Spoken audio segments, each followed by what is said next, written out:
Every small town has its share of local legends, tales that rarely extend beyond the town lines and often fade into obscurity online.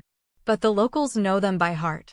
I've heard many during my time as a truck driver, but none resonated like the story of the nerve. I first heard it while traveling through South Dakota. That night, I was exhausted and had pulled over in a tiny town called Abidge, about an hour from Custer and 3 hours from my delivery point. When I say tiny, I mean there were maybe 15 buildings total, mostly houses, one restaurant with a bar, a church, and a gas station. The restaurant didn't inspire much confidence, but I was starving, so I figured I'd at least grab a few sliders at the bar. As I entered, the door jingled, and the nearly empty dining area greeted me. There were 3 people: the bartender, a burly, unshaven man who gave me a curious glance, and a woman at the bar sipping a label-less beer, who didn't even look up when I sat down. I clearly stood out, and I felt the unease in the air. Still, I grabbed a menu and ordered a beer. After my first sip, the woman finally spoke. "I haven't seen you around before." Her voice was a mix of roughness and calm, and it caught me off guard. I pride myself on being friendly, so I turned to her, attempting some small talk. "I'm just passing through," I said. "I've been on the road for 11 hours, hungry as a horse."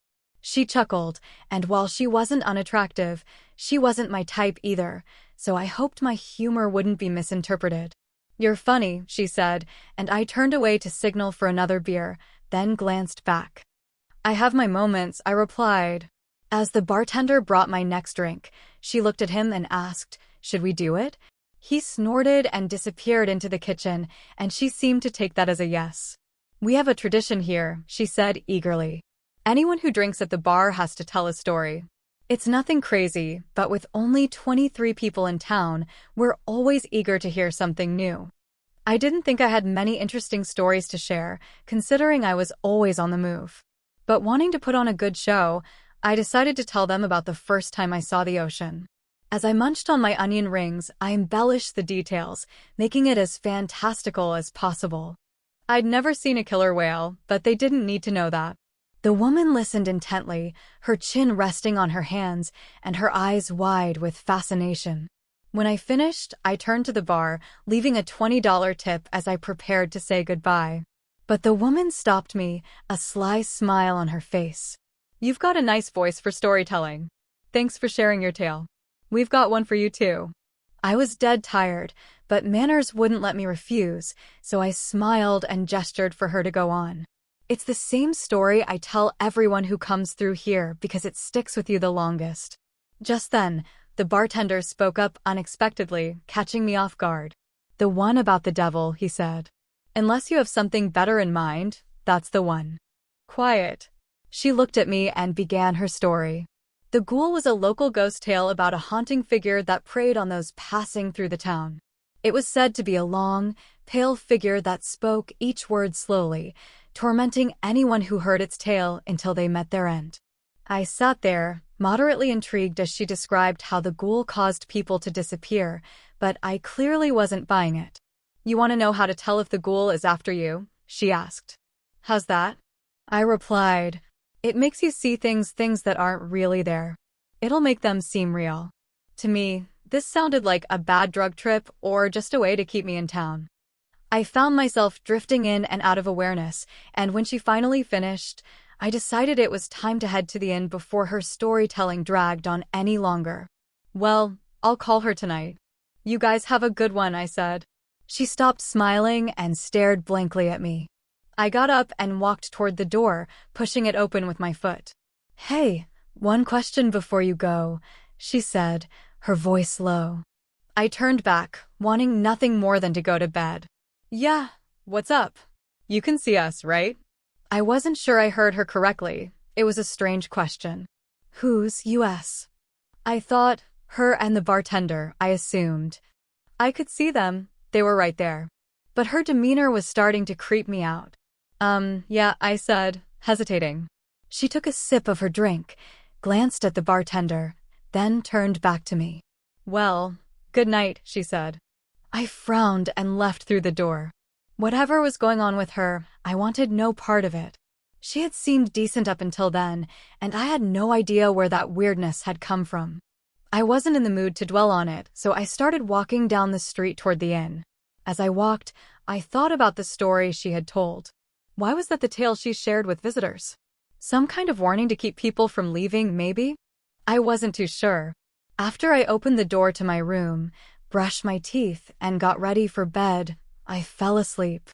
I was awakened by a loud knock on the door. I rubbed my eyes and groaned, feeling far from refreshed. I rolled over and grabbed my phone from the bedside table, squinting as the bright light hit my eyes. It was early morning. What could someone possibly want at this hour? I had no idea, but I wasn't in the mood to engage. I set my phone down and shut my eyes, hoping the person would just go away. But the second knock jolted me awake completely. It was much louder than the first, like someone had slapped their palm against the door. I jumped out of bed and crouched on the floor, hoping they wouldn't try the handle. I needed to brace myself against the door. I didn't trust that flimsy door to hold up. I crawled on all fours to the far side of the room, my back pressed against the cool, scratched wood. Suddenly, the knocking stopped, and the silence was broken by a single word whispered from behind the door. It was no louder than a whisper, yet in the suffocating silence, I heard it clearly. My heart sank as I tried to process the sound. It didn't resemble anyone I knew, nor did it distinctly sound male or female. I forced myself to remain still, holding my breath. "Please open." Each hushed word injected a jolt of adrenaline into my system.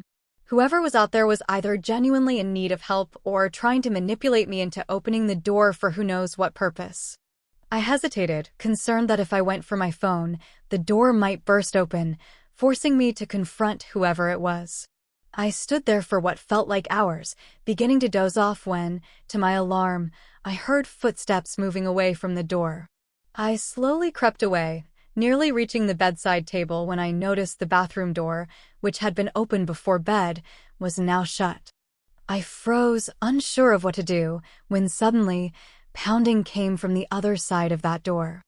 I jolted up, grabbing my phone and keys, and dashed toward the room. As I flung the door open, I heard heavy footsteps right behind me, along with a familiar voice repeating, "No," it echoed smoothly, trailing behind me as I rushed down the stairs and through the parking lot toward my truck. As I leaped into the driver's seat, I felt something hit the floor. I didn't want to turn around, didn't want to look, but I did. Standing outside my door was a twisted face with eyes like marbles, wide open and fixed directly on me. Its mouth hung open, as if its jaw could never close. It had no nose, no ears, just a featureless visage. We stared at each other for what felt like an eternity, though it was probably only seconds, until it spoke without moving its mouth. "See me." By then, I understood what was happening. I shoved the keys into the ignition and sped off, not breathing until the town was just a faint glow in the distance. I was exhausted, barely able to keep my eyes open. I yawned and slapped myself, trying to stay awake, but an overwhelming fear settled in the pit of my stomach. Cautiously, I turned my head to the left.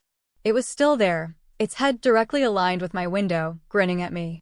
I swallowed hard, suppressing the urge to scream, and focused back on the road. It couldn't get in. It couldn't harm me if I didn't look at it. But it could still whisper in its low, chilling voice, "You see me." It repeated that for what felt like hours. I almost forgot what silence sounded like until the sun finally rose. As dawn broke, light filled my eyes and it became quiet again, save for the sound of my tires on the bumpy road. I focused on the trees passing by my window. Nothing was obstructing my view anymore. I arrived in Depre soon after, barely able to help the workers unload the shipment. I just sat there, smoking a cigarette and lost in thought. Suddenly, someone knocked on my window, nearly giving me a heart attack. It was the plant manager, who came to check on me. "You doing okay? My folks said you didn't look so hot." I made a noise in response and extinguished my cigarette in the ashtray. Looking at him, I forced a smile. "Yeah, I'm good. Just a long night. Barely got any sleep." "You left at 3 a.m.? How far away were you that you just got here?" I opened the door and stepped onto the gravel, holding my clipboard. Small talk felt comforting after everything I'd been through. Abidge, I said, a place I'd never heard of before. I noticed he seemed serious, worried for me. I pulled out my phone and showed him my delivery route, indicating where I had stopped for the night. It's right about here. He turned from the screen back to me, concern etched on his face.